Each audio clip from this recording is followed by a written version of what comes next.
বিসমিল্লাহির রহমানির রহিম। ইয়া আইয়ুহাল্লাযীনা আমানুর কাওয়াসজুদু ওয়াবুদু রাব্বুকুম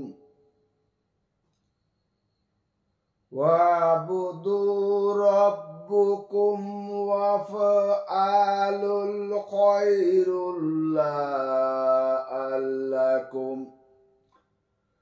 খায়রুল্লাআল্লাকুম তুফলিহুন।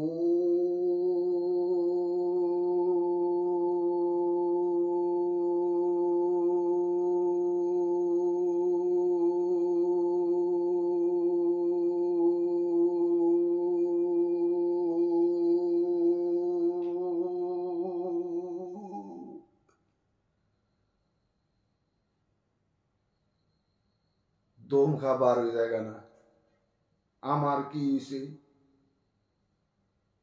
দম বার হইলে আমার কোন হইব? যার দম সেই বার করবে। বেজ্জা থেকে বার হয়ে যাবে, সাইদ্য টানুনি বার হয়ে যায়, টানের মাধ্যমে বার হয়ে যায়, কামড়া হয়ে যাবে, বার হয়তো না। যা হোক, বুঝি না বাড়লে থাকবো, যতদিন থাকার তো থাকবি। আল্লাহ তাআলা পবিত্র কোরআন শরীফে সূরা হজ আয়াত নাম্বার ৭৮ রুকু ১০, আমি ৭৭ নাম্বার টুকু আয়াত আপনাদের সম্মুখে আমি তেলাওয়াত করলাম। হে লোকেরা, এই আয়াতের বাংলা অনুবাদ এসেছে, হে লোকেরা, তোমরা যারা ঈমান এনেছ, তোমরা রুকু সিজদা করো, তোমরা রুকু সিজদা করো, তোমাদের রবের দাসত্ব করো, সৎ কর্ম করো, সফল কাম্য হতে পারবে। সৎ কর্ম করো, সফল কাম্য হতে পারবে। কি বলেছে মহান প্রভু? আমাদের বলেছে তোমরা সৎ কর্ম করলে সফল হতে পারবে। আসলে এই পৃথিবীতে আমরা সৎকর্ম করতেও পারি নাই, সফলও হতে পারি নাই। কেন? যতক্ষণ আমরা সৎকর্ম করতে পারবো না, ততক্ষণ তো সফল কাম্য হতে পারবো না। আমরা বাপ দাদার মুখে শুনেছি, আমার বড় বাবা, যিনি আমার দাদার বাপ ছিল, বড় আলেম। আমরা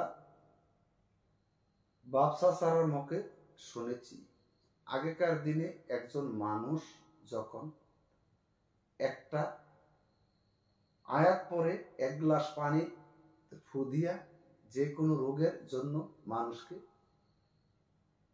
নিয়ত করে খেয়েছে, ভালো হয়েছে। কারণ ভালো হয়েছে কেন?